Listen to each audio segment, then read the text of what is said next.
Hello, everyone, and welcome to another episode of the number one podcast for men who pee while sitting down. Game on. I am joined by... Wait. What? Statistics don't lie. God damn it. You trapped me. Hey, you know, we're at least we're popular somewhere. I am joined by the lovely HD guy. How are you, sir? I'm very well, thank you for having me. As usual, the lovely PTR. Yeah. Unfortunately, Gorilla cannot join us because, unfortunately, he lives in a country where Discord is illegal. HD will speak on his behalf. I know exactly how he feels about today's particular topic, so I can speak on it. All right, so Gorilla, we'll miss you, and hopefully you move soon, or Discord becomes illegal. Shit, no? we got things to say. Or you just you find out what a VPN is, and you get one of those. Yes. Speaking of VPNs, if any one of them want to sponsor the podcast, hey. This video is sponsored by. Yeah. We can do it. I mean, okay. Today's sponsor is NordVPN. Go get them. We'll build on it, but we can be done. HT is good at doing stuff like that. Righty ho then. Why are we here, HT? We are here to speak about the platinum of Death Stranding 1 and versus the platinum of Death Stranding 2 and the differences between the two. Okay. And why have we taken so long? Now, I don't want to name names, but why are we taking so long to do it now? You know, I was just thinking before this podcast, like this would have been prime content like a freaking month and a half ago. It's quite stale right now, so I would like to humbly apologize. It is my fault. I took my sweet ass time with DS2. Like I told everyone I was gonna. Yeah. I enjoyed my experience from beginning to end. And the way I saw that happening was me taking my time. I'll get into the platinum experience as we go through, but that in itself, me taking as long as I did, contributed to my enjoyment of the platinum. But we'll get into that. All right.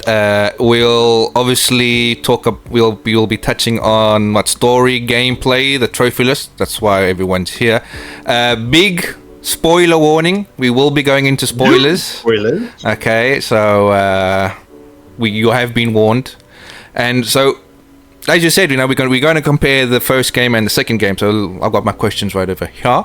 And HD, comparing platinum journeys, how did your experience with the original Death Stranding platinum shape the way you approached Death Stranding 2?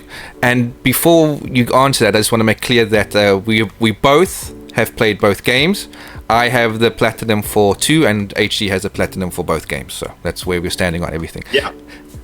Yeah, and that's a very good point, because I actually initially did not platinum Death Stranding 1, and I had I think I might have had about 70 to 80 hours in on that game, and but that was also the time that I wasn't a trophy hunter at that point. It wasn't my thing. It was actually just before I started getting into it, actually. So I later returned to the game when Director's Cut came out. So I actually have the plat for Director's Cut. I don't have it for the PS4 version. I have it for the PS5 version. And the cool thing about that is it carries the trophies on over, but not all of them.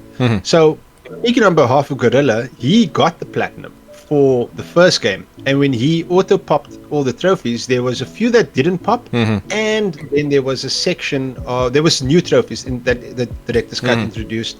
And I know anybody watching or anybody listening that played Director's Cut would know how that much more difficult it was to get the plat because of those freaking races. The races they introduced, the racing in Director's Cut, something that was missing thankfully missing in the second game. It wasn't bad per se, but it was quite challenging, and it felt out of place. But when I started the plat for Director's Cut, I actually replayed the entire game. Damn. So I didn't just clean up, I actually played the whole freaking game again. And I think I did it in about 120 hours, roughly there. So, yeah, I enjoyed it. I enjoyed the story the second time, but man, that platinum absolutely killed me. It actually brought my platinum. Platinuming. To I think it's platinuming. yeah, it's got a word. It is now. Yeah. It brought it to a screeching halt. I actually took a break from games after that platinum because it really felt laborious and yeah, it just took a lot out of me. Like I came from work and I started my other job. Yeah, I was just gonna say you had a 9 to 5. Yeah, it was gnarly, dude. Did you say compared to part 2? Yeah, I mean, the question can now obviously building on it is, you know, you've played the first, you know what it is getting the director's cut one, you know what it is playing the second one. Yeah. I also, when I first played Death Stranding, the normal version, the vanilla version, to be it was before I trophy hunted. When I started trophy hunting, I went back to it. The first real big ass delivery you had to do, I couldn't fit everything in a truck. So my genius idea was, let me just haul everything on those floaty thingies and walk through a river. I slipped and all of it went, and then I switched off my PlayStation and I've never touched it again. Okay, and that game will do that to you. Yeah, I know. I was so pissed off. So, what do you think would be easier? Which one is easier to get the platinum? The first or second one? I think the first one's plat is shorter, but the second one's easier. And purely because of the tools and the systems you have in place in DS2. Like, it just makes everything much more streamlined. Part 1, I even think like I think what is fantastic, and I might go on a bit of a tangent here. You know what I love Kojima is he actually took a lot of the feedback from the first game and what people found laborious and what they found like tough and what they didn't like, and he actually listened to the gaming community and made these changes. That's why part 2, while it's more to do in part 2, it felt less laborious actually for me. True. I took 128 hours with part 2, so it's only 8 hours more. But for me, DS1 felt, especially the 5-star in all the places, it felt longer and just more laborious to do. Death Stranding 2, while it's longer, I definitely think it's easier purely based on what you have available to you. Yeah, I agree. I think in Death Stranding 1, the vehicles are just for show, really. If you don't have a road, they're useless. Whereas and that's basically because of the terrain. But in Death Stranding 2, the terrain is more forgiving. So in theory, you don't need the roads. It's still recommended you get them. But in theory, you don't need the roads to move around. That being said, I also want to ask a quick question. On what difficulty did you play the game on? I played it on whatever the normal. All right. I know there's easy and there's casual. I played on casual, so like I said, maybe our experience might be different again when I say the terrain was more forgiving. Yeah, no, I don't think that's what is. I think it might have just been combat, maybe. But I mean, with the so little combat in that game. Well, it depends how you play, really. Like my wife kept, like she's always like walking past the TV while I'm playing, and she walked past the one and she's like, "Do you even like shoot anything, or do you do anything else in the game other than drive around or zip line around?" I'm like, I do. I promise you, there's more to this game. And you know, it was so minimal the combat that like I didn't even feel like I probably could have played on hard. I could have played on casual. It probably would have felt the same. Yeah, maybe. I think maybe difficulty wise on combat and. Maybe like a floods and you know, the snowstorm. What do you call it when the snow comes down the mountains? What do you call that? Oh, the avalanche. Thank you. Yeah. And the rock falls, all that stuff. I got very little in my game, and I think maybe that's because of the difficulty. No, actually, that's a very good point. Coming to think of it now, like when I saw the trailers, I was like, holy shit, they got all this environmental things going on. dude, it was like minimal. Yeah. It was more like a nuisance. I was walking through the snow the one time, and I saw this avalanche, and it came like past in front of me. I was like, oh shit, there's this avalanche, and I thought it was going to be this whole freaking thing. Yeah. And a little bit of snow just went like that, and I was like, oh, okay, yeah.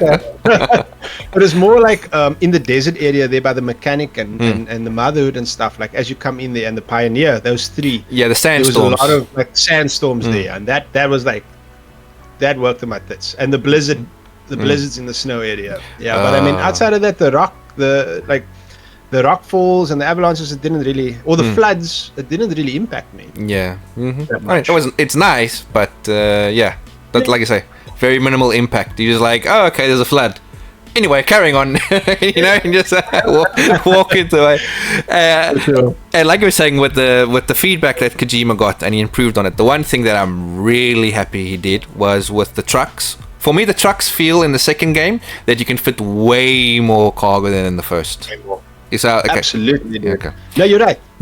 And the addition of adding weapons to your cargo, or the sticky gun. So you cannot. I did not walk. I just drove. Now, some people might say that defeats the purpose of the game, and I'll I kind of understand that argument. But if I'm going to be 120 hours in here delivering shit, I ain't getting out of the car, bruh. That was the one thing. If I see Kojima, I'll take his feet, clean it, give him a nice kissy, and say thank you for that. No, absolutely, dude. And it's so interesting, and like the fundamental difference between how I played part 1 and part 2. Part 1, I freaking zipline everywhere. Everywhere I zipline, and I was constantly running out of chiral bandwidth because of all the ziplines. And I rode around here and there, but not that much. In part 2, I drove everywhere, dude. Like I built the entire road. Connected all the roads, all the monorails as well. The monorails is awesome.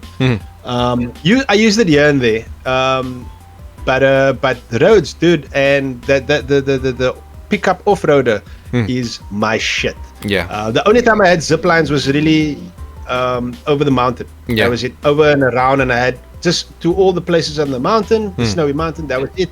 But everywhere else I drove. I mean, for the mountain, like if you've played the game before, the first one and the second one, you know that snowy mountain, you have to get there eventually, and you're already dreading it. And when you first go up that mountain, it's a challenge. But once you know where everything is, you start to say, okay, I know where this pathway is, and I actually drove up most of the mountain because I know which pathways I could go. So there's no nice. I didn't need a zip line at all. And when it came to the roads, I built the whole road system. Like from what was it, East Fort Knot? The one right at the. Are you talking about near the beginning of the game? No, okay. I know, like the mirror effect. But say you start here, and then you work your way up Australia. Here's where the motherhood is. The hydrologist. Yes, and then you go down a little bit. You've got the next big factory. Oh, it is East something. Is the one. Yeah. I built all the roads up to there, and from there, you don't really need the roads to carry on. Absolutely, I agree. Actually, and the only reason I built the roads finished because I was missing 2 or 4 connecting roads was because Gorilla was giving me shit. He was like, "Oh my gosh, you didn't build all the roads! Oh my god, I thought you surprised me. I was like, what? Fuck you. I will build these roads, okay?" Yeah. But people need to understand it. Like we cracked the joke. It's a 9-to-5 job. It is a 9-to-5 job because when you focus on the roads, it is okay. Gameplay, story, objectives. I am just building roads because it's like what? It's 3 minerals. The main one is was it concrete? No, it's so you got your chiral crystals. Yeah, it's metals and ceramics. Yeah, ceramics. Oh god. Yeah, ceramics was the worst to come by. Yeah, metals. There's a lot of metals. It's ceramics, bro. Yeah, but it's like what 4,000 ceramics. Yeah, 3,500 metals. It's like oh my god. That's also why I was in that freaking truck all the time because. But it's a very good point that you made. So this is actually how I approached this this platinum, right? So I played a bit of story because I know you and Gorilla were not complaining. Well, you didn't complain much, but he complained daily about how much you still had to do when you finish the story, and I Yeah. was like, you know what, I am not going to do that. I'm going to try and sort of, because I think he had like 27 places to 5-star when he finished. Jesus, dude. When I finished the story, I had 6, and they were all on their last star. So I didn't have much Yeah. post story to do, right? But what I did was I'll play a bit of story, then I'll build roads and the monorails, and then I'll do deliveries. Yeah. And then I'll try and focus, and then I'll do as much deliveries as possible, maybe 5-star a few places, and then I'll carry on with the story. So that's how it was broken up: story, build shit, deliveries, like that. But yeah, like to your point, you don't need the roads in this game, especially that last stretch, because if you know the paths, well, you can to clarify, you do need the roads, not the last stretch, because you don't need the roads. Yeah, So, no, yes, good point, good point. And dude, was it? I don't know if it was in the first game, but I don't know if you realize, like on the map, they show you the paths, like the dirt roads. There was like, that shows you the dirt paths, so you can actually plan, you can actually see where the paths are. I don't know if they had that in the first game. Oof, it's been ages since I played the first game. Yeah, but I remember distinctly seeing, okay, there's a path that goes over there and whatever. So I was actually looking at the map a lot more to see where I can like drive when I was off-roading. So that was also pretty cool. Yeah, was the what's it called? You know, when you accept the delivery and then you can like work out your path. Was that in the first game, or is that? That wasn't in the first game. That was pretty cool. I like that. Although I used it in the beginning, and then I was just like, I actually don't need this. Especially when you start realizing, or Map memory. Sort of, you know where everything is. You've mapped it in your head. And the roads basically take you everywhere. It takes you past. It won't take you directly, obviously, to a station, a way station, but you know it's like there's an offshoot here. You just pull over there, deliver, go back there. Yeah, I think. Yeah, I think the roads on the first game not really necessary. Like you say, it's faster to zip line. It's more time sufficient because you don't spend your whole day just building a road. But in the second game, actually, it's very recommended that you take time out of your game to get them, because A, they'll take you everywhere. Yep. B, your battery will never run low on your truck, and C, you get the upgrade that autopilots it as well. Auto drive. I was just about to say that was cool. And the fact that you could upgrade the road, and you can get that. You know when you get. I never upgraded road, but I did see one. Yes, someone upgraded it for me. I never did it myself, but someone else, obviously in my game, built one. And your car actually goes faster. Your pickup off-roader and your bike, the trike goes faster, which was really cool. The only thing I wish they did was like you can't boost and auto drive. That was a bit silly. Yeah, but I mean, it was fine. But that's I think that's just Kojima saying, what? Give the players a more time sufficient mechanic? No! How dare they? How dare they ask us of me? Have you auto drive? Yeah, be happy. Exactly.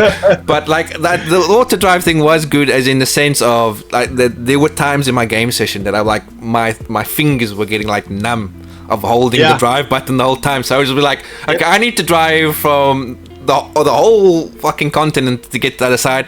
Auto drive, up I go. They make myself a sandwich.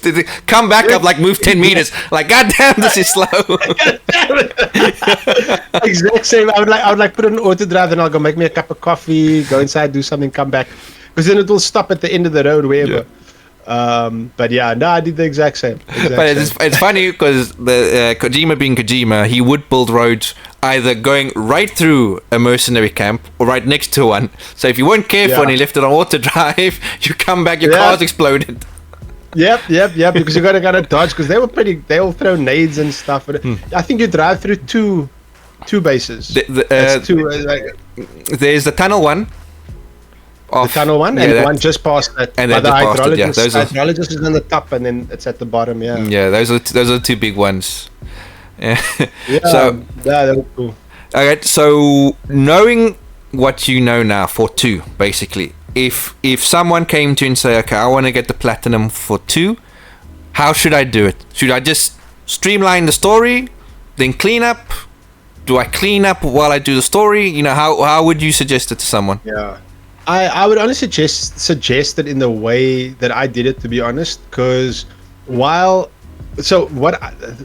downfall of the way that I did it, I sacrificed, the pacing of the story, which already I love the story of part 2. I honestly think part 1 was a bit more impactful, and I'm not ashamed to say I shed a few man tears at the end of part 1. And this one was a more upbeat, sort of a happy ending, and more like that's pretty cool, you know what I mean? So it starts off depressing. It starts with it does. It does start. He's like, oh shit, Kojima, you're gonna do that to me right now? Yeah, dude, like what the fuck? And I'm like that can't be the case. That's not the case. And I played a whole part of the game. I'm like, no, that person's not dead. Yeah, no, we are doing spoilers. You can say it if you want. Okay, yeah. I was like, no, Luke can't be dead. What the fuck? Right, it can't. All the fathers in the chat posting crying emojis. Yeah, for sure. But honestly, I think so pacing issues aside, because I mean, you play through the chapters, and some of them are like normal size, and then you'll get like a chapter where it's like just a cutscene and the chapter's finished. You know what I mean? Yeah. So it's hard to sort of determine when to do deliveries and all this stuff, and without doing the 5 stars, the pacing is already off. So the way that I did it, I feel like I sacrificed a coherent story to a degree, or the story came in drips and drabs because I was taking the time to do all those deliveries in between a few chapters here and there. So, but that being said, I don't know how anybody else out there feels about this, but when I finish a game, it's story, like my drive to sort of play the game afterwards drops quite significantly, and then it just becomes transactional. Okay, just get this last fucking trophies, come quick, get it done. Yeah. So that's why I know why Gorilla felt the way that he felt, because he had 27. I can't imagine finishing that game and still needing to 5-star 27 places. No, I think dude. He just streamlined the story, didn't he? Because the thing is, I learned a lot from his play, because he told me chapters 11, 12 and 13 just cutscenes. So before you get there, and then after that it's the end game. You know what I mean? So then it's gameplay, but I mean, you don't focus that gameplay on deliveries. The last time you really only have a place to do deliveries is just before you go back to Mexico through the plate gate. Just to stop you there, just in case someone's not understanding what we're talking about. When we're talking deliveries, the one it's a golden trophy, I believe, is that you have to 5-star all 46. 42. 42 preppers. And to do that, you need to bring them deliveries. So if anyone's out of the loop of what we actually what we mean by that is that. Yeah, that is, and if we're talking about what the sort of worst trophy is between both games, that's the one. Yeah, that's 100% the one. Yeah, that's 120 hours minimum. Is just that. It's just that. Yeah, look, it's basically that. But yeah, so I'd say for anybody going for the plat, break your gameplay up like a play a bit of story, build your roads and your monorails, because they're gonna help you, and then break it up like, say, okay, I'm in a 5-star, like when there's a few way stations or knots or whatever that's quite close to, and they generally have deliveries for one another. So there'll be like 5 or 6 in this sort of vicinity, or the stretch of road or the stretch of map. Just 5-star them. Do that. Pop. Oh, and the key thing is pick up those lost deliveries. Everywhere I was driving, I was just L1. My other deck was just going. Exactly. That's my fingers, dude. My poor fingers. Dude, the other deck, dude, and I would have made like that freaking off-roader was full all the time. Yeah. And I would take like 2 deliveries, and everywhere I drop deliveries off and I give them in, I will take deliveries for wherever I'm going, or if I know I'm going back that way, I'll take that delivery, shove it in the truck, go under shared cargo. Yeah, very important. And then take all that shared cargo, very important. and then I'll drive, and then pick up whatever I find on the way, and then drop. And at any given time, I'd give in a main order or a sub order and a whole bunch of lost cargo. So that was that's how I approached it. So you got to be sort of conscious of that sort of thing as well when you're doing your deliveries. Get that lost cargo. Correct. Yeah. It like and like the point that you said is, if you know you're going a certain way, get all cargo for purpose that way. That way, 100%. I would. The thing is as well, for some reason, I don't know if it was just me, is that some preppers you would 5-star by just looking at them. And other preppers, what's that dude that lives in the mountains that always got lost? The adventurer. I fucking hated him.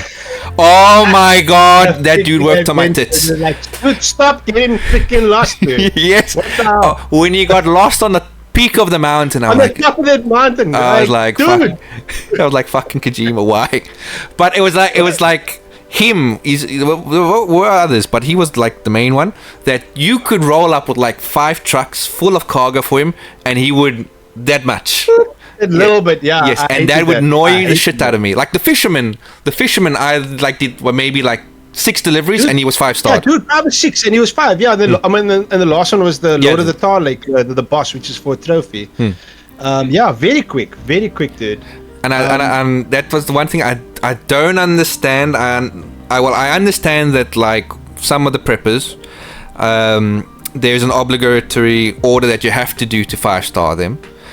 But for some would go very fast, like the fisher, and for others it would be a snail pace, dude. I would like roll up there and nothing would happen, and that really frustrated me. I was like, Kojima, like throw me a bone here. It's make it all equal. Man.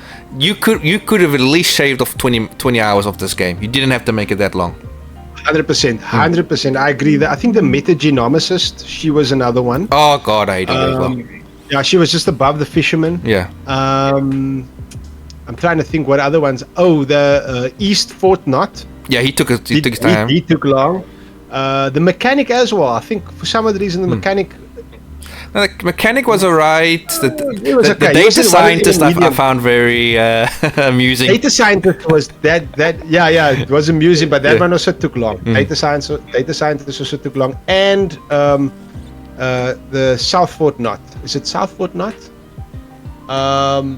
We have to think now. It's been a while. Yeah, that big Korean guy from Train to Busan. Oh yeah, him. Is it South? Could be South. No, was it South? I think no, it's West. Just before the inventor. Yeah, but he's West. Isn't he West? Oh god. Yeah, he's just it is West because he's just West because he's past West Fort Knot. So, was it? I can't remember. I don't know why I'm thinking South. Yeah. Anyway. Yeah, but he took a while as well. Yeah, the inconsistency between that killed me, dude. I was like, what the hell? Yeah, I would say the best way to do this, because obviously you can repeat orders, but if you repeat an order, the stars you get is not worth it, to be honest. I beg to differ. I think you get similar, if not the same, dude. Like and that's the thing. I know this because Gorilla didn't repeat orders. Okay. And he was like waiting for new orders to come in, and he didn't.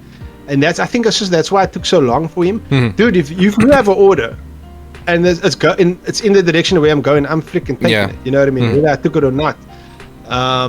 But it gives you the same, if not similar, amount of likes.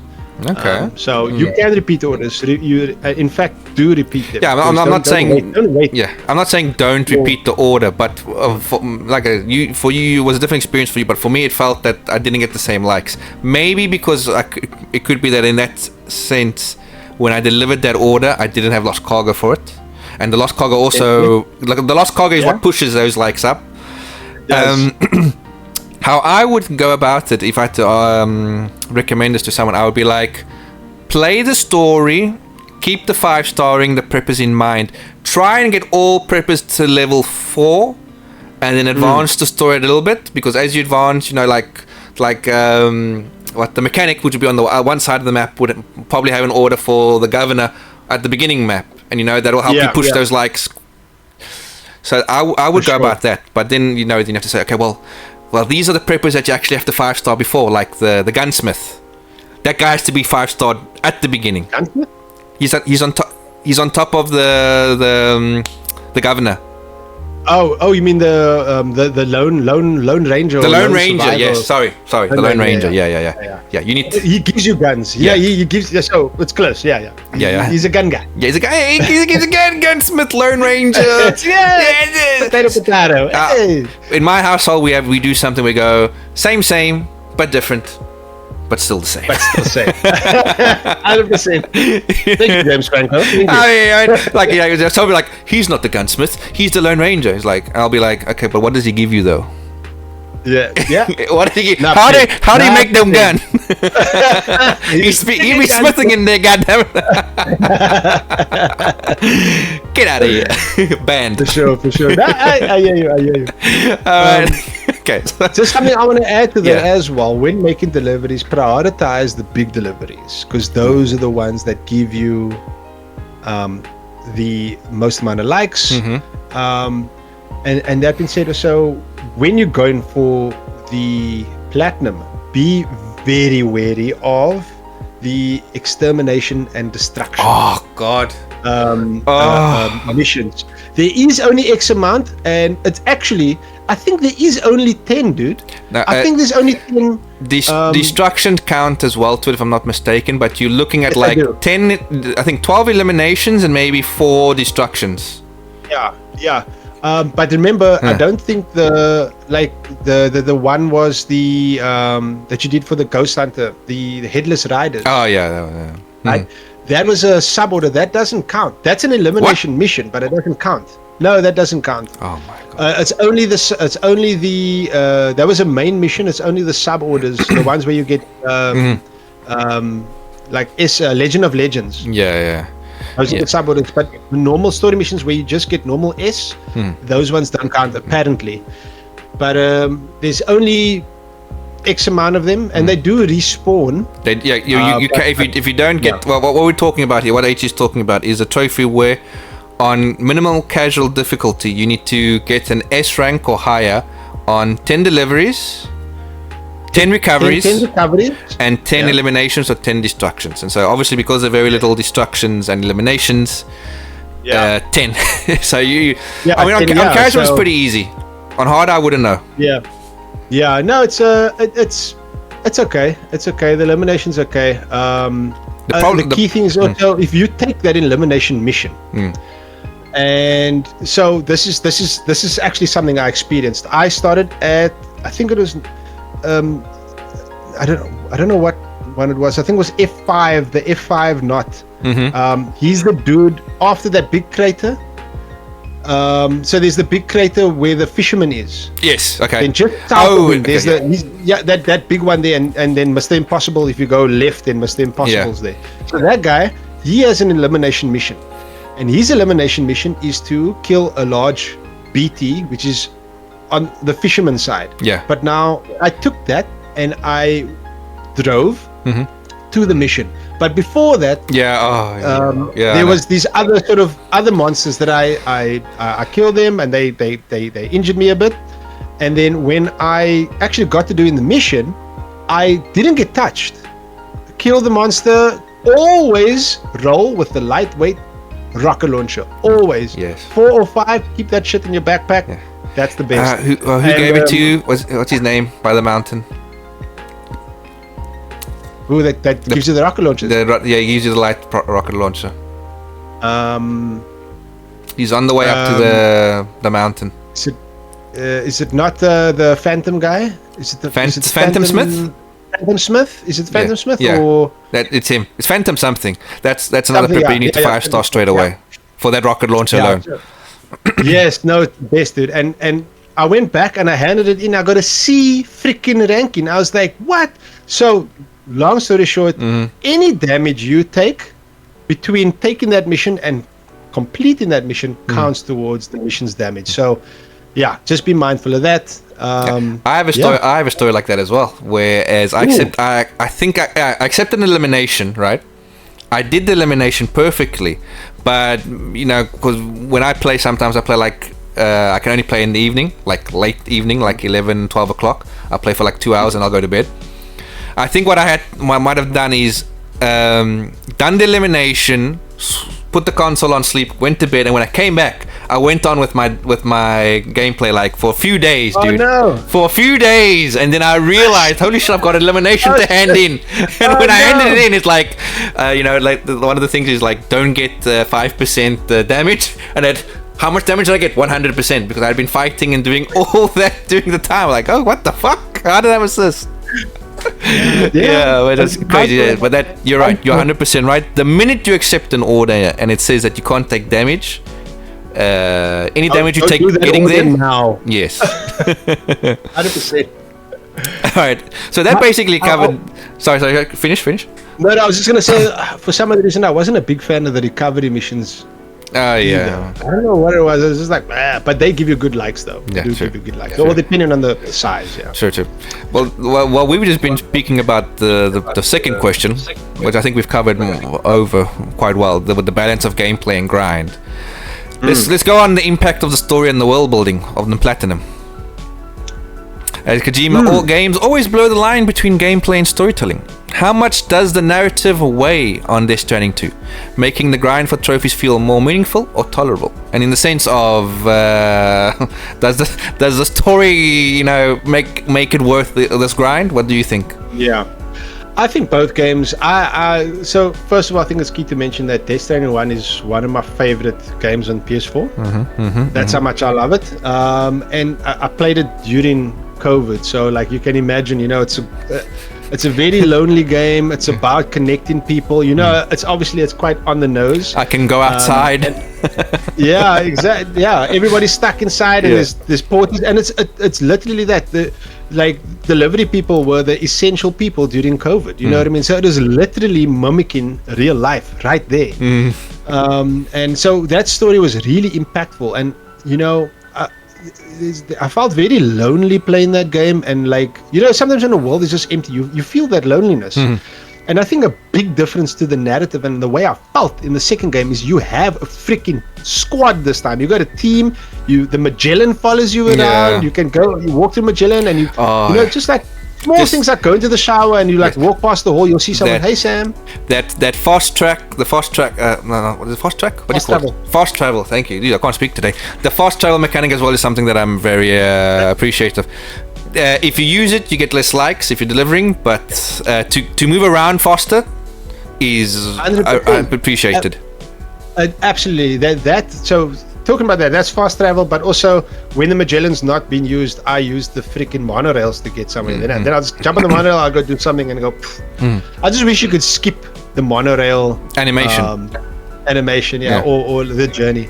But the second game, the narrative was really cool. It wasn't as impactful for me as the first one, but I really enjoyed it. And there was some scenes in there, like you really felt the togetherness, and you felt the effects of having more people on your team. Dude, one of the gnarliest fucking moments in this game for me was when Higgs freaking with the chiral flamethrower, dude.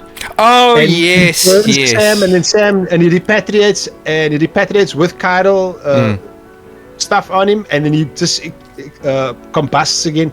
That was brutal, dude. It was so heavy. And then the way that they saved him, his team comes and saves him, Fragile, Tomorrow, Rainy, they're all there. And just the way that scene ends, man, it was so cool. So it was definitely meaningful in a different way. And the ending, where you find out that Tomorrow is Lou, and the whole freaking the way time works in on the beach first. It's classic Kojima. One thing I did appreciate with the story is that you didn't, like most stories, you see them coming. With this, I did not see Tomorrow being Lou at all. It did not click. Online, I've seen people online. So they're coming. I'm like, bullshit. Don't talk shit to me. You did not see that coming. Yeah, because that was pretty gnarly, and the way it impacts the Platinum. Look, if you really lean into what Sam is trying to do and connecting people and stuff, and and you don't take the platinum as a very sort of transactional experience.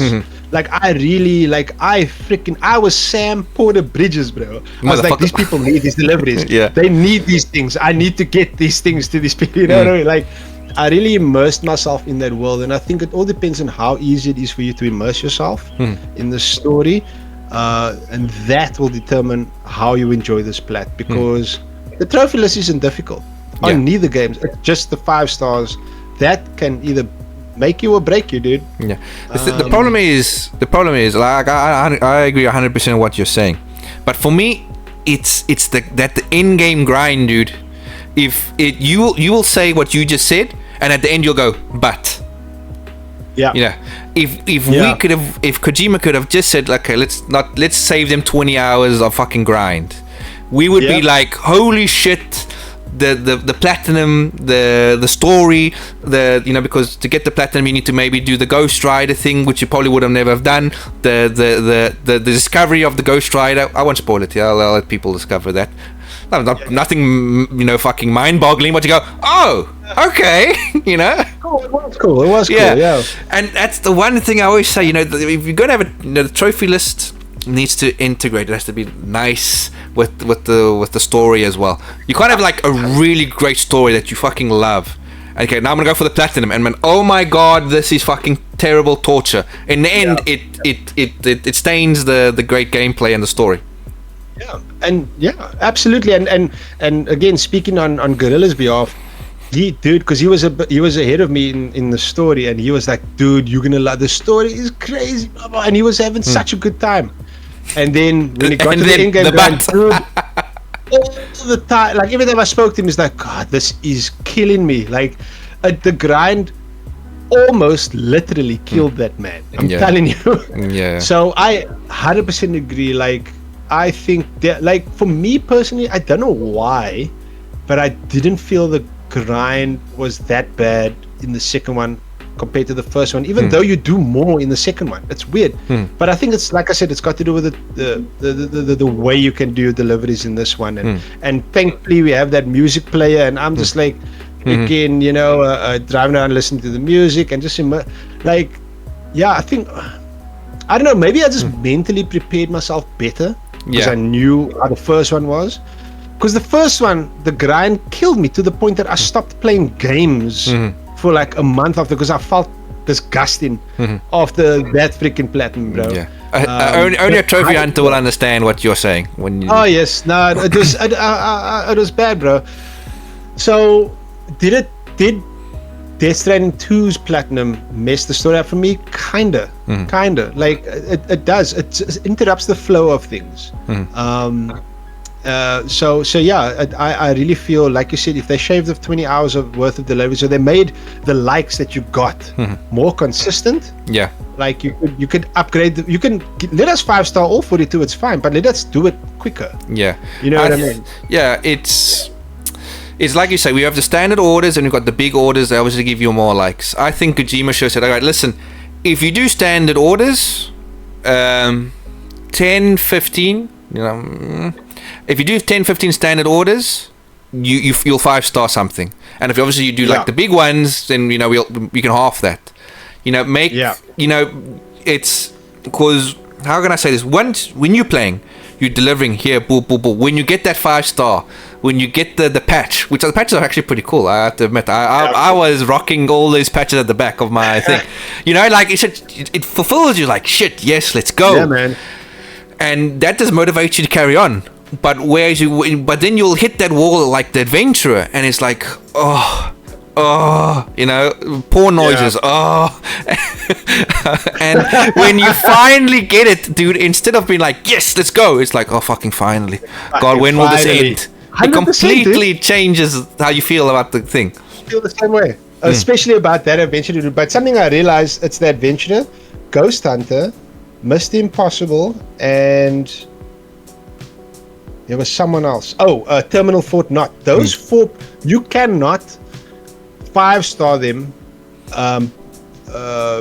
You can only do it post game. Well, at least Ghost Hunter you can do post game. Ghost Rider is post game directly.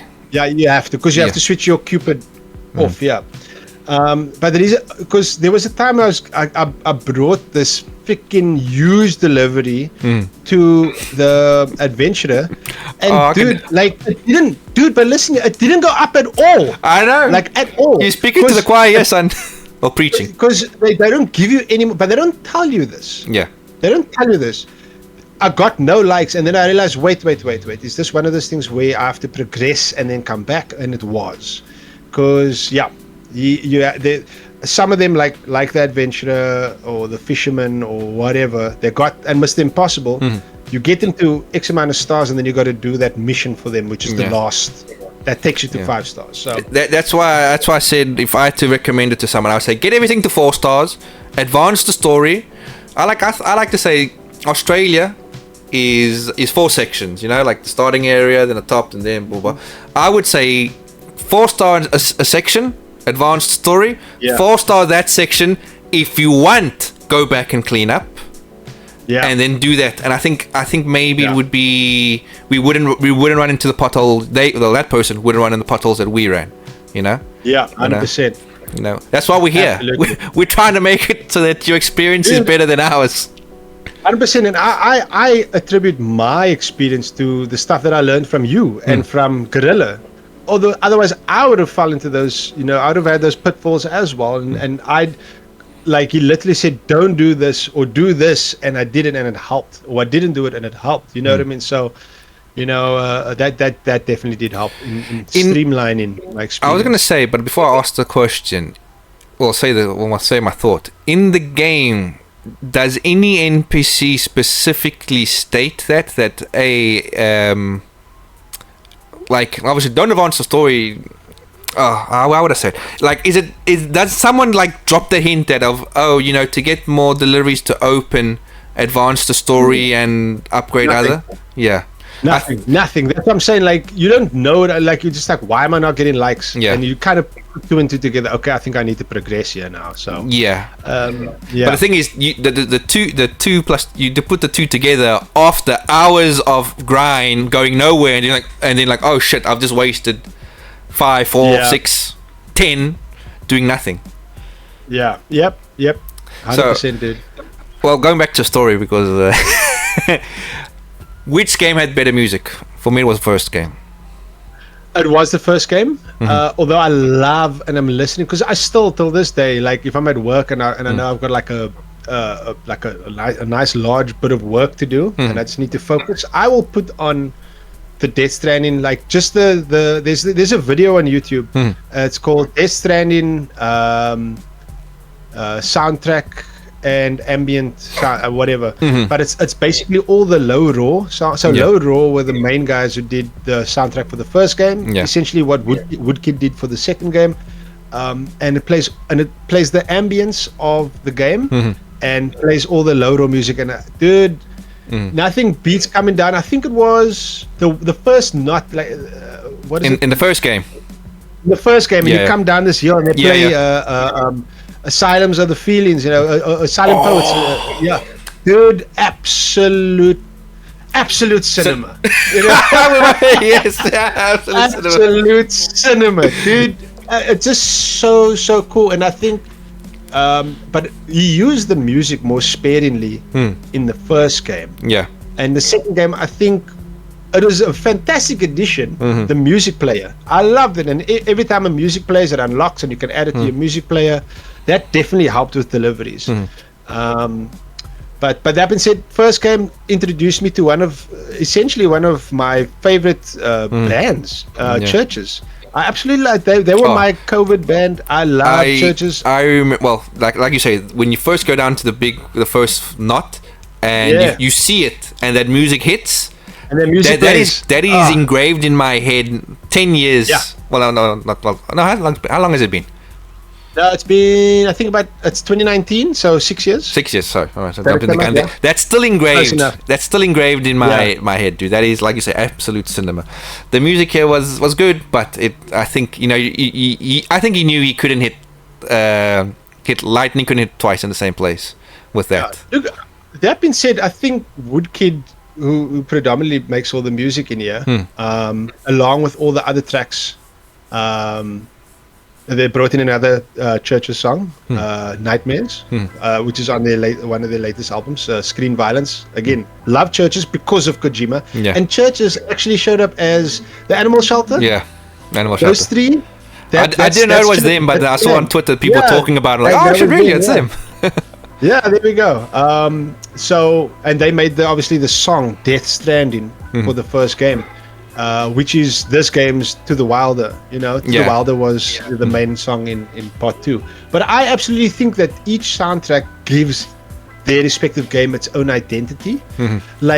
So I think each soundtrack, while I love the first one more, I think they both give their respective games their unique identity. Like we said, Low Roar is that slow, sort of soft, sort of introspective music, and that's the music you needed for the first game. And Woodkid, while it has that style of music, there was also more upbeat, more Black Drift and Asphalt Maelstrom. Those two songs, I even know the names of them. I love them. Yeah. Black Drift is what plays during the Headless Rider, the whole thing, that mission. I freaking love this track. So I think they give their respective games a unique feel and its uniqueness from one another. So I think they're both fantastic soundtracks.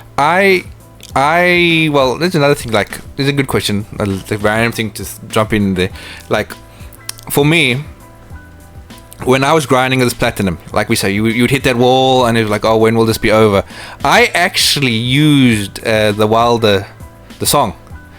They've got the song with the trailer and some gameplay footage and some like screenshots and everything. Not screenshots, sorry, but anyway, I'm rambling off there. Basically, this images from the game, and it was made very epically. So I would actually, after every session, I would actually watch that video to motivate me to carry on. Because one, I like the music, and the music with the images cut onto it was peak. Dude, that is one of the best trailers in recent years, actually, for a game for me. Honestly, like, I watched that trailer, that 10-minute trailer, and it's 10 freaking minutes, dude. And I'd watch that whole freaking thing because it was so epic, dude. And that song is so good. Dude, I like Woodkid is amazing. I only heard him like once before. I know he does a song a couple of songs in Arcane. I don't know if you watch Arcane. I did watch like a fair, but I'm not a big LOL fan, so no. I'm not a LOL fan at all, but I loved Arcane season 1 and 2, and he makes a song in part 2. That was the only time I heard of Woodkid, and then I was, he's doing the soundtrack for Kojima. And Kojima is, damn man, that he's crazy. Like, I like your music, you're gonna be in my game. I like your movies, you're gonna be, dude. Mike freaking Flanagan, like I was going on about, one of my favorite horror directors. Him and his wife is actually in there. So he is that guy just at the bottom of the Architect, that North environmental place. Yes, okay. His wife was the Westford, not that chick with the black hair and the cap. Okay, yes, okay. In real life, that's his wife, and she acts in all his movies and stuff. And he loved them, so he put them in the game. It's crazy. Yeah. Do you know? And Woodkid was the mechanic. So the mechanic, really? That's Woodkid. He made the freaking music of the game, dude. That's Woodkid. Dude, I'm learning I'm learning about these Easter eggs. I know someone left a comment on my TikTok saying that Mr. Impossible are actually Australian YouTubers. Like, oh really? YouTubers, yeah. I don't know that. Yeah, the two of them are YouTubers. Yeah. That Horizon Dreamer, which is the song that which was my last trophy, the one where Doll Man dances to. Oh, you platinum. That song, and there's another one. I think it's Sayonara. There's that song Sayonara. That is Daichi something. He is the musician. So the musician Prepper, he made those songs. You know what I mean? So the people that made the songs is in the freaking game. Shit, yeah. So that's pretty cool. Solid Snake 2.0. What? He's an Italian actor, isn't he? Neil Varner. Yeah, Neil Is he Van. Australian? No, isn't he Italian? No, he's Italian. Yeah. Okay, I was gonna say. No, what did you say? What did you I say? call him Solid Snake 2.0 because when you first get him, he puts on the bandana. And it's like every time, dude. It's like Every Kojima. What are you doing? Hey, you you copyright. Yeah, dude. Playing, there's some of those sneaking missions in the bases, the enemy bases. I literally feel like I was playing fucking Phantom Pain, dude. Yeah, it was Phantom Pain through and through. When it comes to certain things like that, makes me even want to go back and play Phantom Pain. But yeah, dude. The Solid Snake 2.0. I see a lot of people saying, was his story quite necessary, and I think it was. I think it was. Yes, it's a parallel to Cliff's character in the first one. But I quite enjoyed it, even though it does feel a bit sidelined compared to the main story. But just when you understand why he did what he did, when he's basically protecting Lou, aka Tomorrow, and that's what his job was, on the beach. Then obviously you put two and two together. But yeah, so many Metal Gear references in here. Obviously that one being the big one, and the other big one, the fighting scene at the end. Yeah, a fighting scene at the end. And as soon as it happened, I was like, Metal Gear.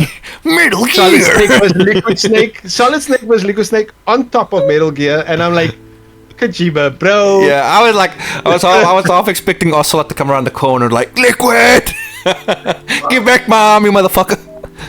Dude, even the lighting in that scene, like that soft, warm orange light, that's exactly the lighting in that freaking scene.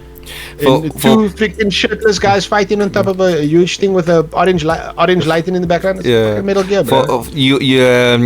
You will, for people who are not understanding this, you will have needed to play Metal Gear Solid 4 to understand that reference, the fighting scene. Oh, that was Metal Gear 1. No. That was Solid and Liquid. Oh, no. Okay, I lie. It's 1 and 4. Have you played 4? I have played 4. Yeah, Sons of the President. Yeah. Yeah, on the top they fight on top of a fucking massive tower as well, half naked. I remember more of Metal Gear 1 than I do of Metal Gear 4. Okay. You are correct. It's referencing 1 and 4. On 4 because they're both old.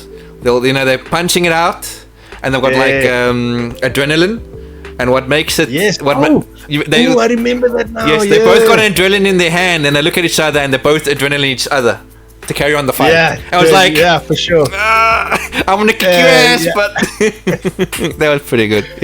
I love how Sam just stops fighting midway just to shred with flipping. I was like, what am I playing here, dude? Yeah, what am I playing here? That's very Kojima. That's something that is Kojima. It's like some guy would come, Mr. Kojima, so okay, I've done the Metal Gear 1 and 4 boss fight reference.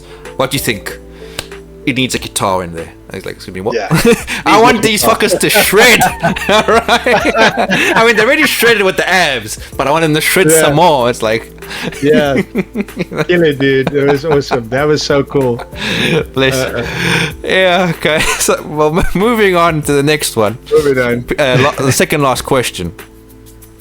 Platinum difficulty and accessibility.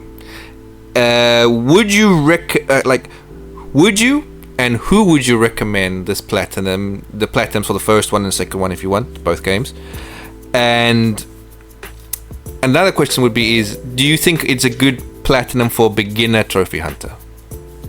I would recommend playing both games to anybody and everybody that will listen. Also, sorry to cut you off, HT. Obviously, in a perfect world, you'd play 1 and 2 first, but sometimes that's not the case.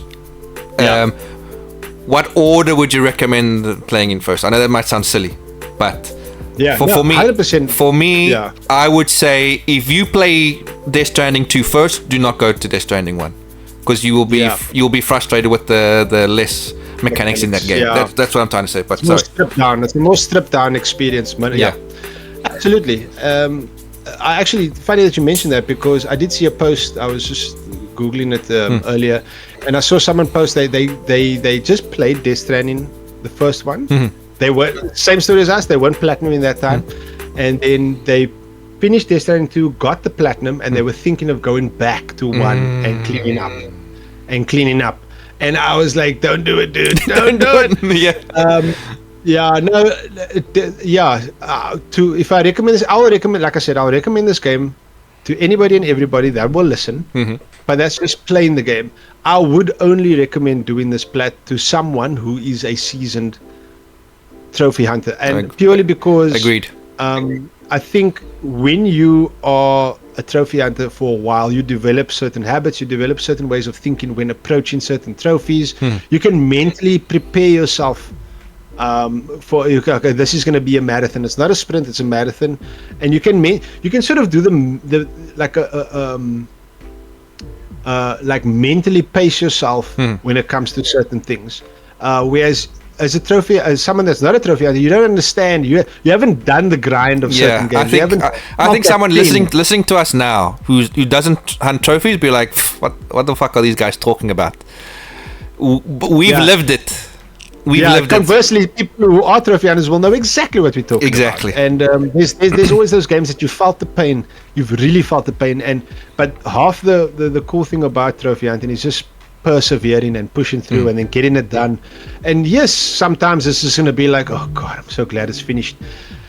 So it's not like a yay, that was so cool, this is a great experience. Sometimes you have a horrible plat experience, but you plat it anyway because you've committed yourself and you said, I'm doing this, and you do it. That's why we say there are good games with terrible trophy lists. Absolutely. So I'll be very careful of who I recommend this plat to, put it that way. I'll ask them, what's your top 5 or your top 3 longest plats? If you give me anything that's under 40-50 hours, I'll be like, don't do it.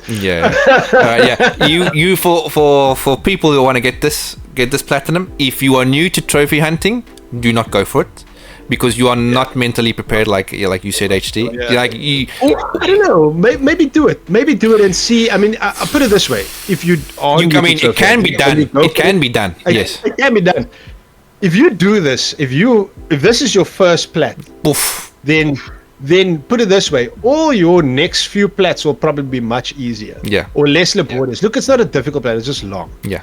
So take that with it. Depends what you play next, right? But conversely, if someone tells me, "Oh no, one of my longest plats was Assassin's Creed Valhalla," I'm like, "Dude, go for it." That's much better than Valhalla. That is an example of a meh game, story-wise, with the absolute worst trophy list. That is on my list. That's number 1 on my list as my worst platinum.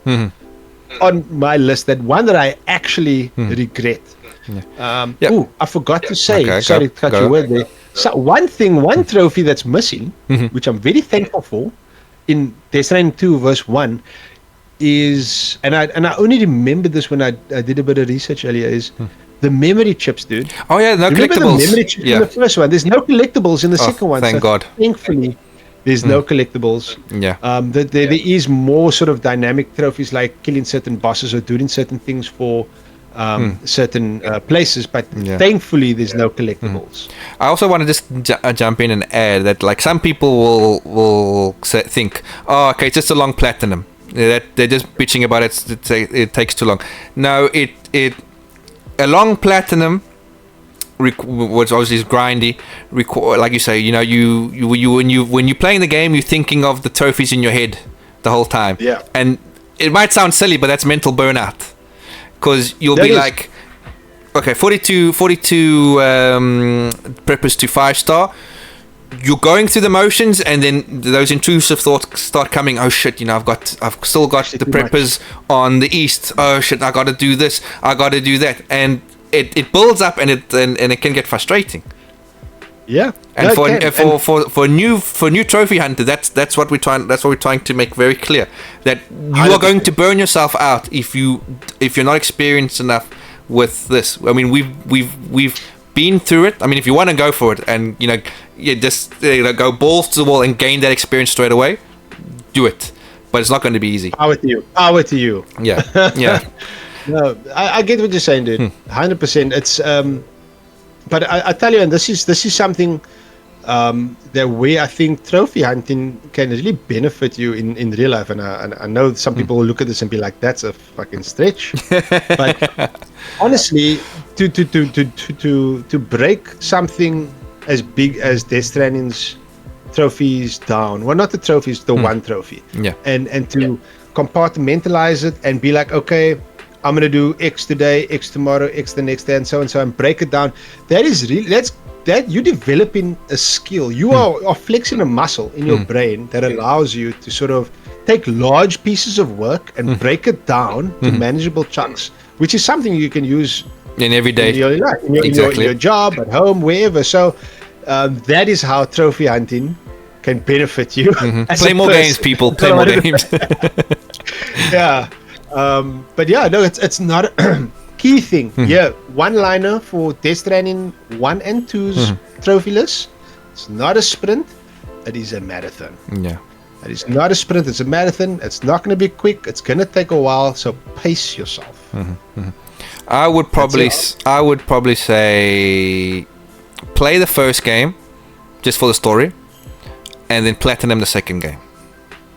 Because I think maybe if you play if you play the first game, you platinum, wait a year, get cool down a little bit, and then go for the second one. Because I don't think you're gonna go plat 1 and then go straight to 2 plat as well. I think that's just that's suicide. That's kamikaze in my view. Yeah. Yeah. No, that would be a bit much. Yeah. That would be a bit much.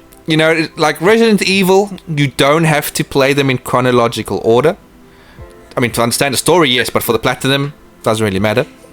Yeah. But for Death Stranding,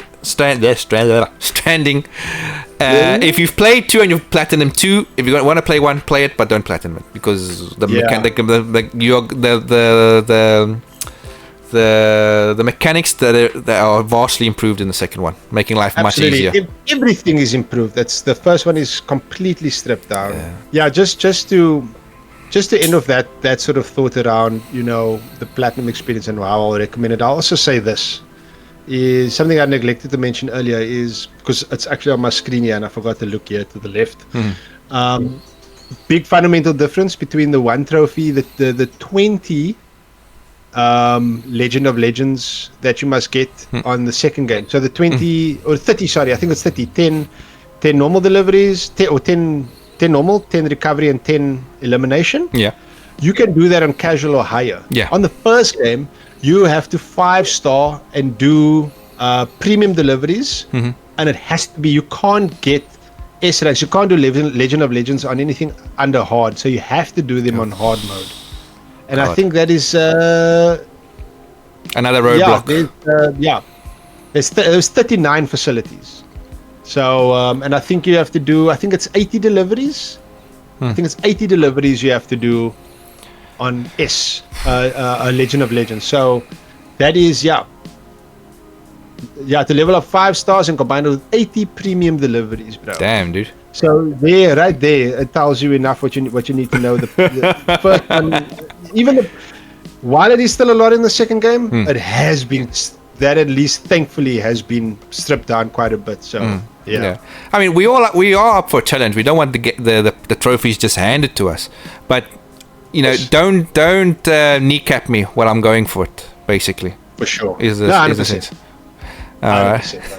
And now to finish off on a high note, when it came to the trophies, like, what was your most favorite the trophy that made you go, wow, that was pretty cool, or wow, amazing, something that made you laugh and go, wow, damn it, Kojima, you did it again. For me, I've got a few, but I'll start off with the pizza chef. That was the first one that came to mind. The pizza chef, dude. That was really cool. That was awesome. Yeah. You go there, you deliver, all of a sudden the door opens. I'm like, what? And you're and you go down there and you fucking you are having a Matrix fight with a dude that makes pizzas. Yeah, that guy that you fight, the actor, he's a filmmaker. He's the director of the original animated Ghost in the Shell movie. Is it? Okay. So did not know that. Ghost in the Shell. Yeah, so he made that. So, but yeah, absolutely epic fight. Very I want to say like Jackie Chan-ish in the sense, like, you know, you're using the things around you, and then he takes Sam tries to hit him with the pizza flipper, and he grabs it, he flips it around, and he goes for Sam, and Sam moves out of the way, but as he goes for Sam, he's actually lifting a pizza out of the oven. Oh, yeah. When Sam like takes a bit like a slice. It was a very cool fight scene, very cool scene in general, and that was like the truth of the pizza chef. Yeah. You know, and you got trophy for it as well. Yeah, it's like, oh, okay. Yeah, that was cool. Another one that I also liked was the Lord of the Tar Lake. Lord of the Tar Lake. For me, out of all the boss fights, that was the best one. Like that was a very cool one. I did not expect it in the sense. Well, I knew it was coming, but you know, it's some setup. You have to go Pokemon, one of these other smaller ones, release it, and my dumb ass was like, I was like looking up because I heard it was a flying whale. So I'm like, okay, where the fuck are you? And all of a sudden, whack! This massive fucking mouth comes out of the ground, dude. I was like, "Oh, God damn it!" Yeah, I had my machine gun. I'm like, no, okay, taking out the rocket launcher. that was really cool. Yeah, I think another one was the which I kept for my last trophy because I knew it was a quick one. Was the private show the show in your private room. The private room, not the show in your privates. We're PG. Whoa, this is a family-friendly channel, goddamn. Yeah, that one where Dollman dances to that Horizon Dreamer. That was pretty cool, and that was me. Like I played the whole thing out, and I was like, okay, I'm done. I like doing that. I like keeping like a nice trophy for my last one. Like I think it's Spider-Man, the first Spider-Man game. The one trophy was to go to Uncle Ben's grave. Yes. And that was my last one. So I like to always keep like, especially if it's a big game or a long game, keep like a nice trophy like that for your last trophy. So you got a nice little platinum trophy video there. No, true. I saved the Mr. Impossible's mission for the last trophy. I saw this when I watched your review. I saw that was your platinum trophy video. That was a gnarly mission. Something else also that I, again, thankful that I learned from Gorilla is he's like, dude, don't worry about driving around. Just take the Magellan. You know, you can drive like the first part, because you can only take the Magellan certain places until you unlock others. Yeah, but I mean, I'll grab the stuff from each of the bases, put it in the Magellan. And then like transport and stuff, and you can get the Magellan ranking for it. It doesn't matter because you will 5-star them eventually. That. So that's a big tip. Use the Magellan for the last Mr. Impossible mission. Yeah. Big tip. Basically what I did is, like I said before, I built all the roads until the east one. Before I accepted the mission, I kitted out my truck with anti what do you call it? Anti-missile. No, anti-missile something. I can't remember what it's called. Anti-missile. Oh, yes. And then the machine gun, and I just rode into all the camps. Pow, pow, pow, motherfucker. Got the mission, went back, got the mission, and then went all the way and did it again. About 2 hours it took me. But that way I didn't have to worry about the raider shooting at me. Oh, there's another good way then. Yeah, for sure. That's nice. You see. See? Using that noodle. Not all just good looks, you know. There's a brain in there, apparently. There's a brain there somewhere. All right, so I think we've covered it pretty much. So we had a good chat. Anything else you want to add, HD? All I want to add is I know you are currently playing Ghost of Yotai, and I'm started Ghost of Yotai. But I don't know what it is, and we don't have to. I don't want us to start rambling now, but there's something about it that's just not drawing me to that game like it did, like Death Stranding 2, which is quite interesting. I don't know if I'm feeling. How many hours are you in? Dude, like 8 hours. Okay, that happened to me. Early. It happened to me. It gets better, but the sentiment still stays. But it does vastly improve once you start doing the side content a little bit. And I've been doing that. It does get better. But you are 100% correct. At first, it's like something's not clicking. I was wondering if it's because of like maybe a little bit like feeling lethargic after Death Stranding 2. I don't know, but But yeah. but I'm gonna get the platinum. You're gonna get the platinum, and Gorilla that'll be will a get the great platinum. Game On podcast. So that could be the next one. We have between now and then to get Gorilla set up on a VPN so he can join Yeah. us. Oh, that is actually perfect. You know, we're gonna leave it here. Thank you for watching. My name is PTR. This is HD. We've got more podcasts on the channel, so go look them up. I also have a Patreon. Help us help Gorilla help Gorilla get a VPN so we can get Discord. And I'm gonna leave it at that. Leave it at that. Beautiful. Yeah. Beautiful. All right, so thanks everyone for watching, and we'll check you all next time. PTR and HD out.